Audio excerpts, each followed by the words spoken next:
Nous allons continuer en lisant au chapitre 4, à partir du verset 2. Jean étant au ciel. Sur le champ, je fus en esprit. Et voici, un trône était placé dans le ciel.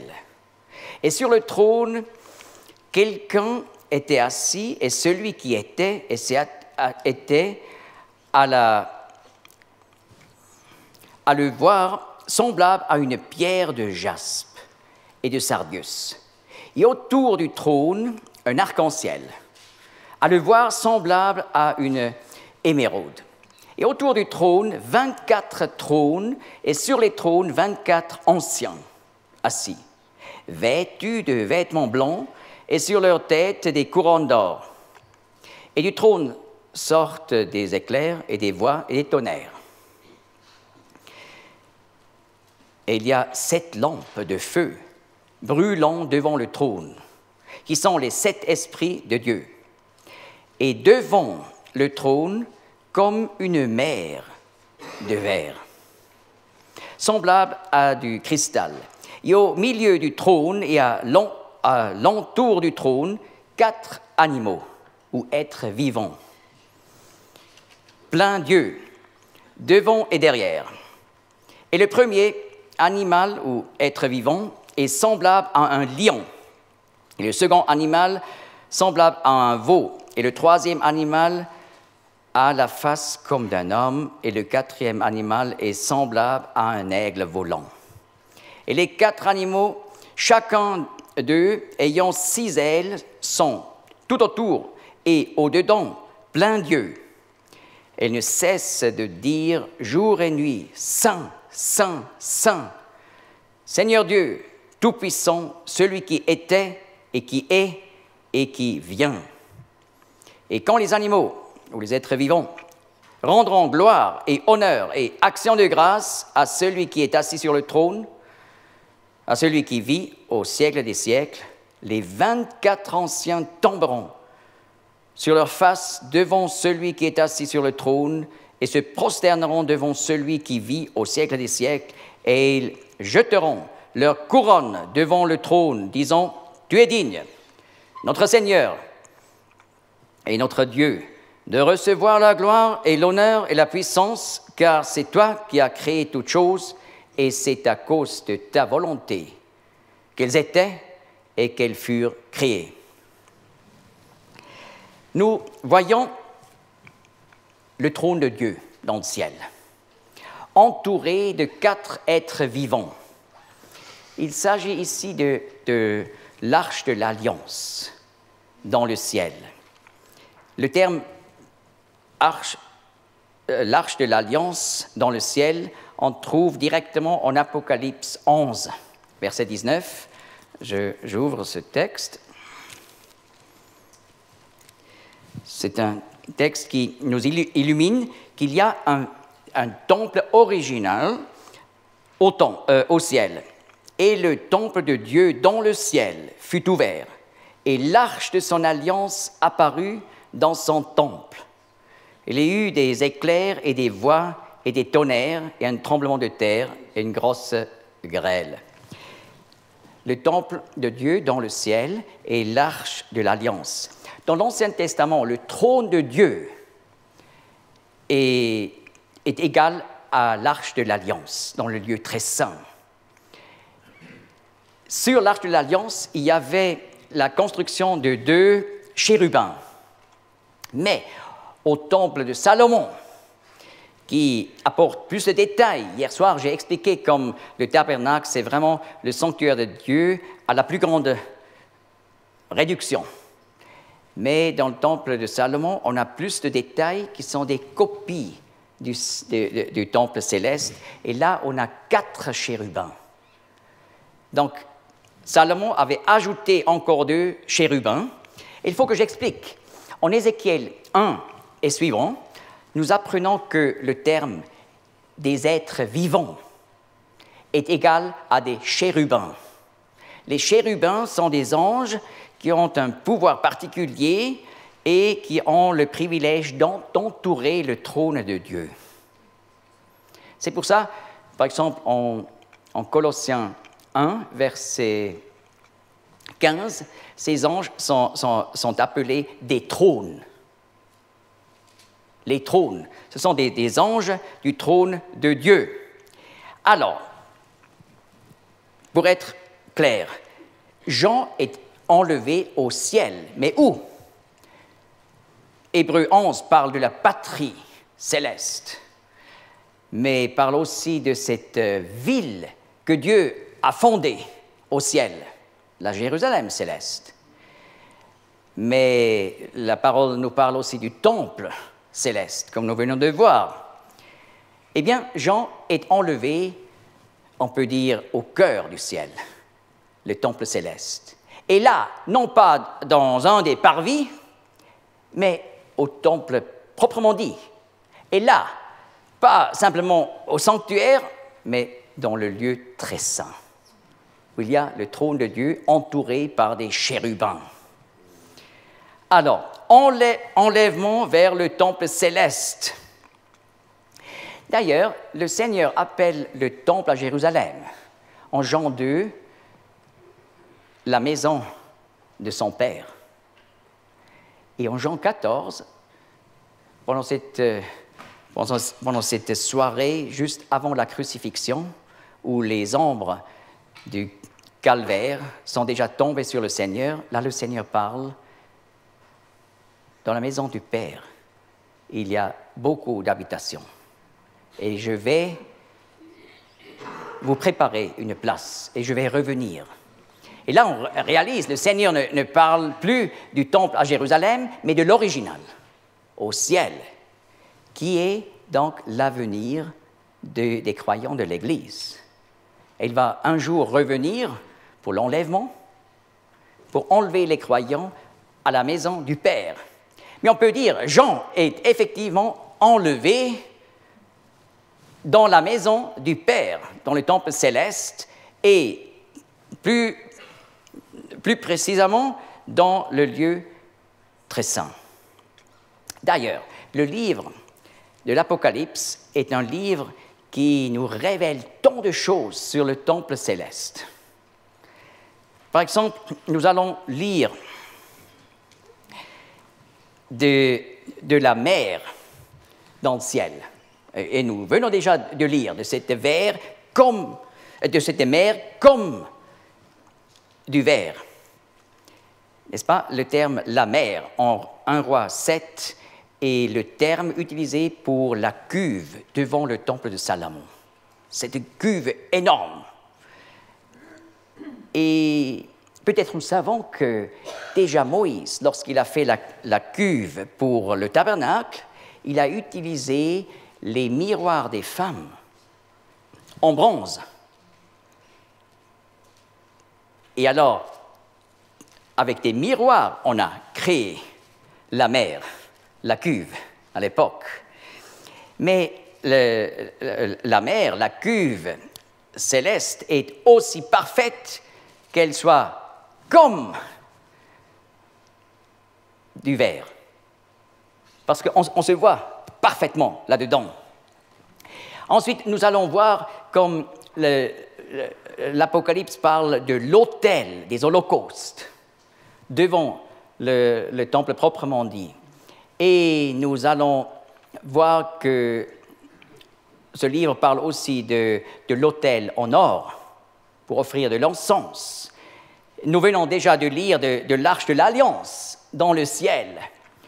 En plus, nous allons lire des 7 trompettes. Et ce sont les trompettes en argent. Pourquoi on peut savoir? Parce que salpinx, en grec, peut désigner et les trompettes en argent dans l'Ancien Testament, nombre 10, ou les cornes appelées chauffards, les cornes d'animaux.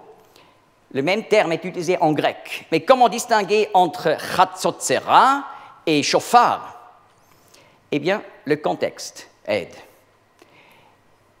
Dans le temple à Jérusalem, à l'époque du Seigneur, chaque jour, en rapport avec les holocaustes du matin, premier sacrifice, et holocauste du soir, le dernier sacrifice, on a sonné 7 fois les trompettes en argent.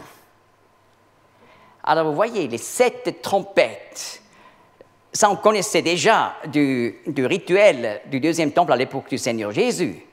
Et tout d'un coup, on lit des 7 trompettes dans le ciel. C'est une allusion. Donc il s'agit ici des trompettes en argent, mais il y a, dans un autre lieu, on peut identifier la trompette avec la corne de chauffard. Ensuite, la parole nous parle des harpes dans le ciel. Le terme en grec pour désigner harpe est utilisé pour les 2 instruments différents dans l'Ancien Testament. Dans les psaumes, on a ce qu'on appelle en hébreu kinnor. C'est l'instrument que David a joué en 1 Samuel 16. Et dans les psaumes, par exemple, souvent aussi l'autre harpe qui est en hébreu appelée nevel est mentionné. Donc, le terme harpe dans l'Apocalypse peut désigner et kinnor et nevel. On vient de lire des 7 feux qui brûlaient devant le trône. C'est une allusion à la menorah au ciel. Devant le trône, c'est-à-dire en face du lieu très saint, voilà la menorah céleste. Et il est déjà expliqué ce que ça veut dire. Ces lampes sont un symbole pour le Saint-Esprit dans sa plénitude. Les 7 esprits, le Saint-Esprit, dans le passage messianique d'Ésaïe 11, verset 2, porte 7 noms différents, selon la menorah. Et en plus, on lit des coupes en or. Et ce terme, en grec, est utilisé dans la version dite la Septante pour les coupes qu'on a utilisées au temple pour recevoir le sang des sacrifices. Donc les coupes d'or ne sont pas n'importe quel type de coupe, mais ce sont des coupes en rapport avec le rituel du temple. Et d'ailleurs, nous allons voir en Apocalypse 16, lorsque les anges versent les coupes, ça tombe sur la terre et, par exemple, l'eau de la mer devient comme du sang. Vous voyez maintenant le lien avec le rituel du temple. Et au chapitre 8, on apprend un terme très particulier. Donc, un ange apporte l'encenseur pour brûler de l'encens sur l'autel d'or. Et voilà, c'est cet ustensile du temple. Donc, on apprend énormément sur le ciel. Donc, si on veut savoir comment c'est au ciel, et il ne faut pas attendre jusqu'à ce qu'on soit demi-mort, mais il faut lire la parole. Et d'ailleurs, c'est assez intéressant que la différence entre le récit biblique et le récit des gens qui étaient demi-morts et racontent comment c'est au ciel. C'est aussi utile pour comprendre qu'est-ce que sont les pensées de Dieu. Et maintenant, une pensée fondamentale pour comprendre l'Apocalypse. Nous allons voir, à partir du chapitre 4, tout se prépare pour le jugement dernier sur la terre, juste avant le retour de Jésus-Christ comme roi des rois. Et là, tout est présenté comme un jugement venant du temple du ciel sur la terre. Donc, en quelque sorte, on peut dire l'Apocalypse nous présente la guerre du temple céleste contre la terre, contre le monde. Mais c'est quand même un peu étrange, n'est-ce pas? Le temple, en fait, avec les sacrifices, avec l'autel, parle de la grâce de Dieu. Oui, le temple révèle la grâce de Dieu, mais un monde qui rejette le sacrifice de Christ doit devenir soi-même un sacrifice sous le jugement de Dieu. C'est ça. Donc le livre enseigne, si quelqu'un rejette Jésus-Christ comme son sauveur personnel, il reste seulement le jugement de Dieu. Donc c'est un livre qui est vraiment solennel, parce que c'est un livre aussi qui nous encourage à faire de l'évangélisation, à atteindre les âmes maintenant où nous avons encore la grâce de Dieu pour annoncer avant que le jugement céleste va tomber depuis le temple céleste. Alors, je résume. On est monté avec Jean au ciel. On a vu le trône de Dieu dans le ciel. Et celui qui était sur le trône était comme, dans son aspect comme le jaspe. Les pierres précieuses dans la Bible forment un sujet très précieux, mais parfois difficile parce que le nom de quelques pierres précieuses a changé au cours des siècles et des millénaires, il faut dire. Et alors on peut dire que le jaspe dans le Nouveau Testament est le diamant, car aujourd'hui on appelle jaspe une pierre précieuse qui est en fait demi-précieuse et qui n'est pas lucide. Mais en Apocalypse 21, 10, nous lisons que le jaspe est une pierre très précieuse comme du cristal. C'est le diamant, qui est d'ailleurs le matériel le plus dur qui existe sur la terre. Eh bien, cela représente Dieu comme le Tout-Puissant, en-dessus de tout. C'est lui qui dit ce qui est justice et ce qui est injustice.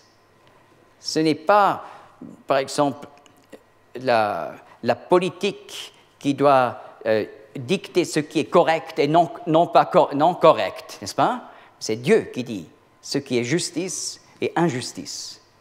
C'est lui comme un jaspe.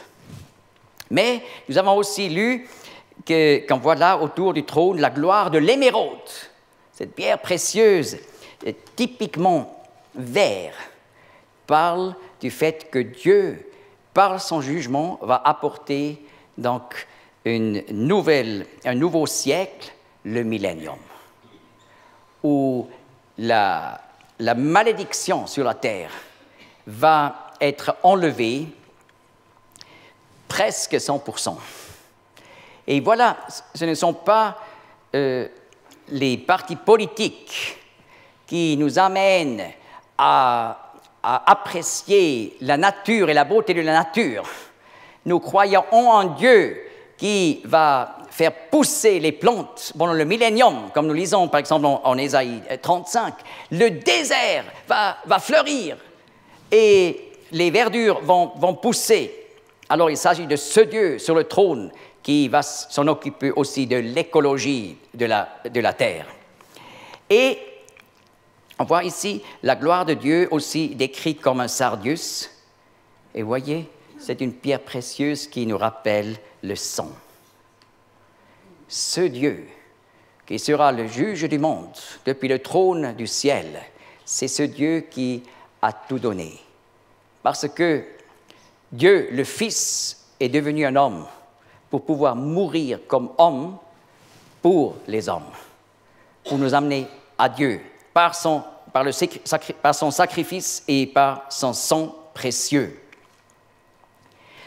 Eh bien, les 4 chérubins autour du trône sont décrits comme un lion, comme un veau, ou comme un aigle et comme un homme. Et nous allons voir cet après-midi la signification de ces têtes. Et ensuite, on va continuer avec le plan de la structure et la structure du dernier livre de la Bible. Merci.